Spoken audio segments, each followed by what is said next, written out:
Hallelujah. सभी को जय मसीह की। मैं अमरीक जॉय आज एक बार फिर प्रभु पिता का धन्यवाद करता हूं कि प्रभु पिता ने समय दिया कि परमेश्वर के वचन आपके साथ बांट सकूं। अगर आप मेरे चैनल पर नए हो, आप मेरे चैनल को सब्सक्राइब कर लो, साथ में जो बेल आइकन उसको टच कर लो ताकि आने वाले वीडियो का नोटिफिकेशन, उसकी जानकारी आपको तुरंत मिलने पाए। और आप मेरे साथ इस वीडियो के अंत तक बने रहें। वीडियो पसंद आए शेयर कर देना, कमेंट कर देना, लाइक करना। नहीं पसंद आए तो कोई बात नहीं, आप डिसलाइक करना, पर वीडियो को पूरा देखना। क्या आप बहुत प्रार्थना करते हो? क्या आप पूरे बोझ के साथ प्रार्थना करते हो? क्या आप उपवास के साथ प्रार्थना करते हो? क्या आप दिन में 2 बार 3 बार सुबह शाम प्रार्थना करते हो? अगर आप बहुत प्रार्थना करते हो फिर भी आप निष्फल हो और जिस काम के लिए आप प्रार्थना करते हो वो काम अभी तक आपका पूरा नहीं हो रहा, तो क्या प्रार्थना करते करते आप थक चुके हो? क्या प्रार्थना करते करते आप का मन अभी प्रार्थना करने में नहीं जा रहा? क्या अभी भी आप ऐसा सोचते हो कि परमेश्वर न जाने मुझे उत्तर क्यों नहीं दे रहे? तो ऐसे हो सकता है आपके अंदर ढेर सारे सवाल खड़े हो गए हों कि परमेश्वर के आगे मैंने कितनी प्रार्थना की, सुबह प्रार्थना करता हूँ, दोपहर में प्रार्थना करता हूँ, या फिर शाम के वक्त मैं प्रार्थना करता हूँ, रात को प्रार्थना करता हूँ, लेकिन जिस काम के लिए मैंने प्रार्थना की तो मेरी प्रार्थना तो परमेश्वर सुनते ही नहीं है, या मुझे मेरी प्रार्थना का उत्तर नहीं मिल रहा। तो हो सकता है आपने प्रार्थना की हो अपनी पत्नी के लिए कि उनका जीवन बदल जाए, लेकिन आज भी आपकी पत्नी आपके साथ लड़ाई झगड़ा करती है।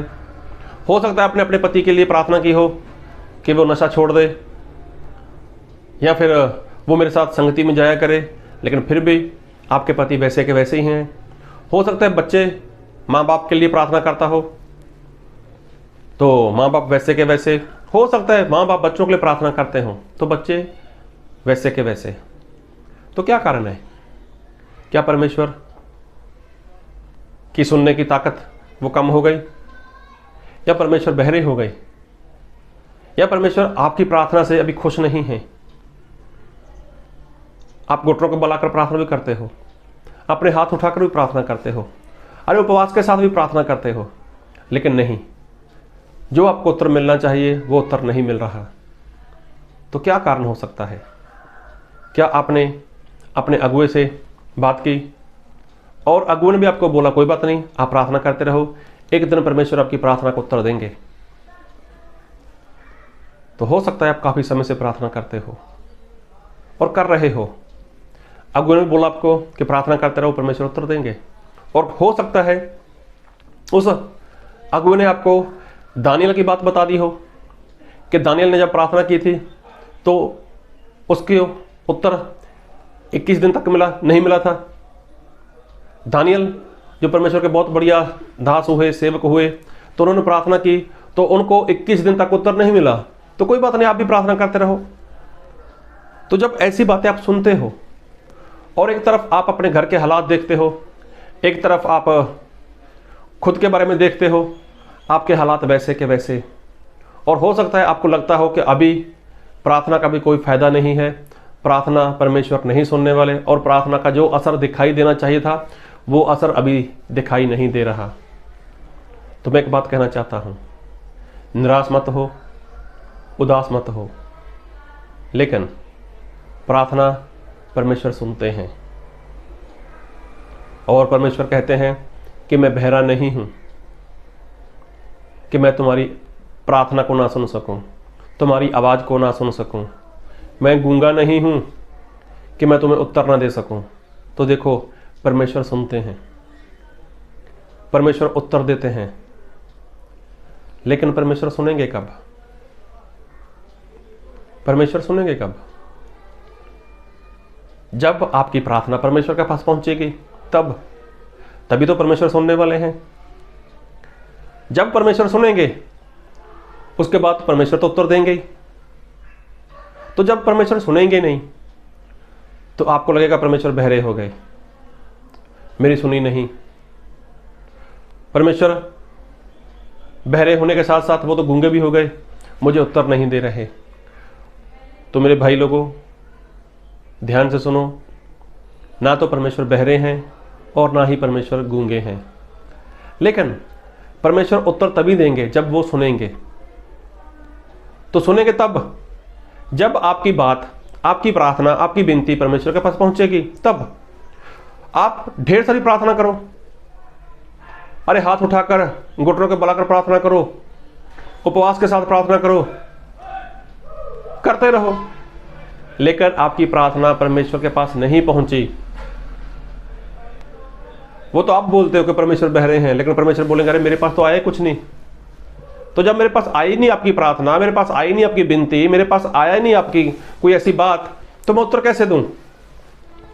जी हां, अगर आप चाहते हो कि परमेश्वर आपकी प्रार्थना सुने और उसका उत्तर दे, तो आपको अपनी प्रार्थना वो परमेश्वर के पास पहुंचानी है।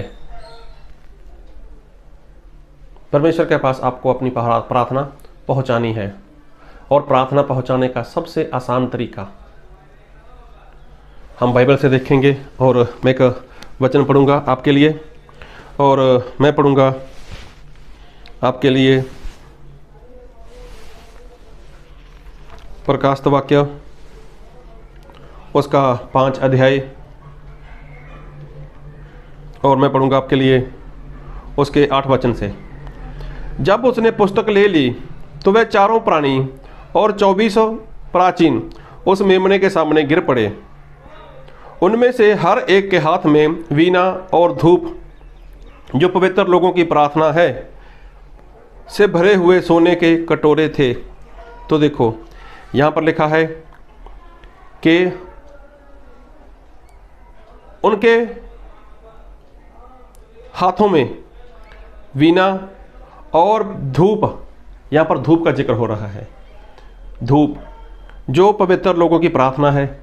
अभी देखो धूप के बारे में, धूप क्या काम करती है? वो सुगंधी का काम करती है। कई जगह पर लोग उसको अपने घर में उसको जलाते हैं धूप को। तो एक वचन और पढ़ूंगा आपके लिए, थोड़ा क्लियर करते हैं, फिर देखेंगे। प्रकाशित वाक्य उसका 8 अध्याय उसके 3 वचन, 3 और 4 वचन। फिर एक और स्वर्गदूत सोने का धूप दान लिए हुए आया और वेदी के निकट खड़ा हुआ, और उसको बहुत धूप दिया गया कि सब पवित्र लोगों की प्रार्थनाओं के साथ सोने की उस वेदी पर जो सिंहासन के सामने है चढ़ाई। उस धूप का धुआं पवित्र लोगों की प्रार्थनाओं सहित स्वर्गदूत के हाथ से परमेश्वर के सामने पहुंच गया। अभी देखो यहाँ पर जिक्र हो रहा धूप का। तो धूप को जलाया जाता है, तो जो धूप का धुआं होता है वो ऊपर जाता है। तो यहाँ पर यही लिखा है, उस धूप का धुआं पवित्र लोगों की प्रार्थना। देखो धुआं, ये धूप है ना, धूप का जो धुआं होता है उसको क्या बताया गया? पवित्र लोगों की प्रार्थना। तो कभी भी देखना जो धुआं है ये हवा से हल्का होता है। जिस धरती के ऊपर आप जीवन जी रहे हो, उस धरती के ऊपर हमारे आगे पीछे, ऊपर नीचे, दाएं बाएं सभी जगह पर हवा रहती है। तो हवा से भी हल्का क्या है? धुआं। धुआं हवा से हल्का होता है, इसलिए कभी भी देखना धुआं हमेशा वो ऊपर की ओर जाता है। धुआं हमेशा ऊपर की ओर जाता है। फिर पढ़ूंगा 8 का 4 प्रकाशित वाक्य। उस धूप का धुआं पवित्र लोगों की प्रार्थनाओं सहित स्वर्गदूत के हाथ से परमेश्वर के सामने पहुंच गया। देखो पवित्र लोगों की प्रार्थना कैसी है? उस धूप के धुएं के समान, और वो प्रार्थना ऊपर जाती है। तो उसका ऊपर जाने का कारण क्या है? कि वो प्रार्थना जो धूप के समान, जो धूप का धुआं है उसके समान हल्की होती है। तो यदि आपकी प्रार्थना हल्की है, हल्की प्रार्थना है, उस धूप के धुएं के समान है, तो वो प्रार्थना ऊपर जाएगी। और लिखा है कि स्वर्गदूत के हाथ से परमेश्वर के सामने पहुंच गया। तो देखो आपकी प्रार्थना ऊपर जाएगी। तो ये धुआं होता क्या? जब इसको धूप को जलाया जाता है तो इसका धुआं ऊपर जाता है, हवा से हल्का रहता है, ऊपर जाता है।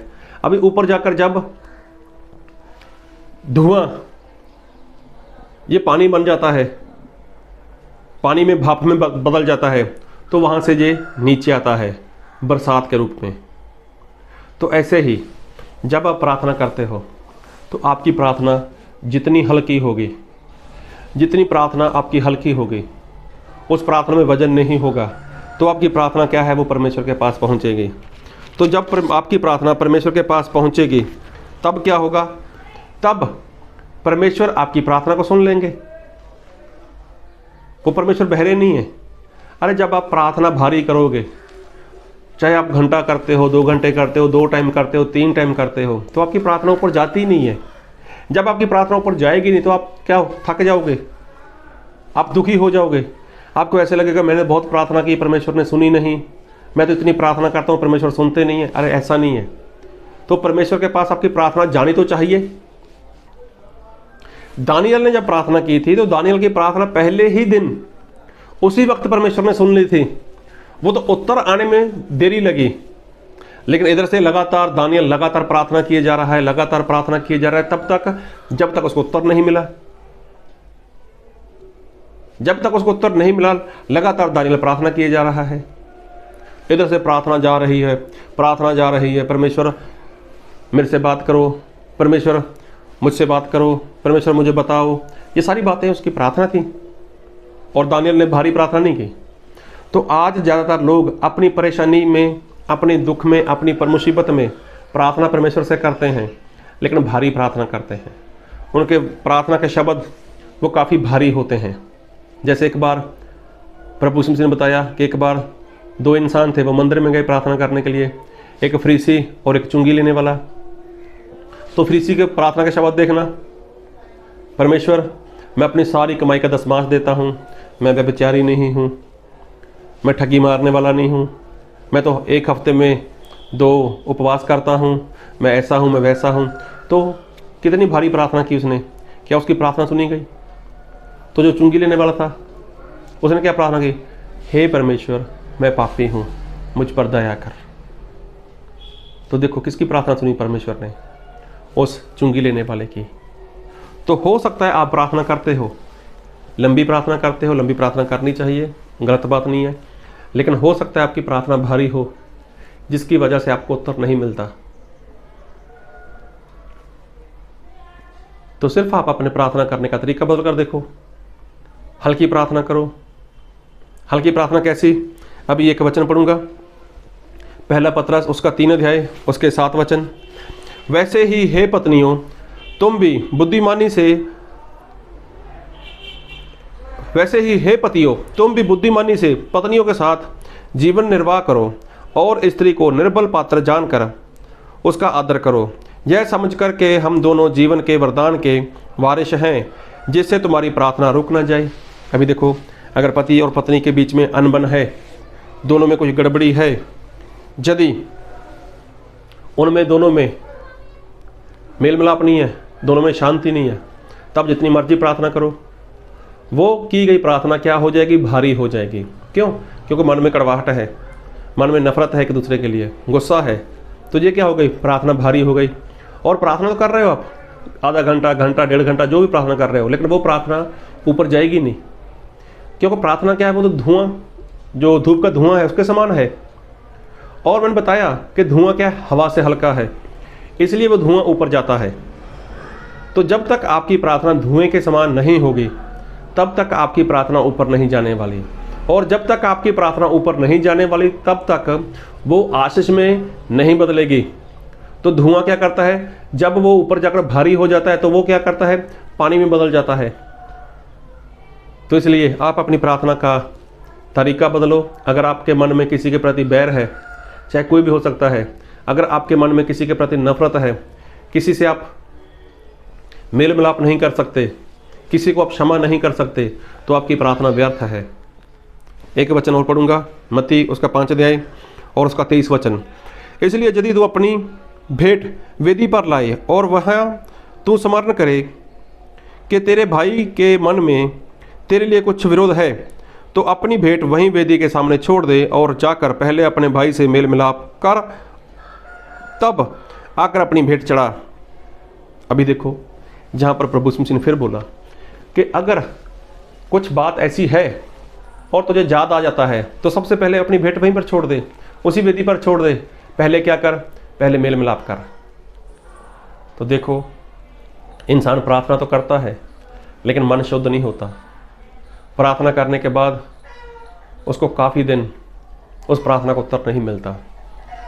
तो कहने का मतलब यही, अगर आपकी प्रार्थना हल्की है, हल्की प्रार्थना मतलब उसमें कोई भी कपट नहीं, उसमें कोई स्वार्थ नहीं, अगर आप ऐसी प्रार्थना करते हो तो आपकी प्रार्थना वो धूप के धुएं के समान है और आपकी प्रार्थना परमेश्वर तक पहुंच जाएगी।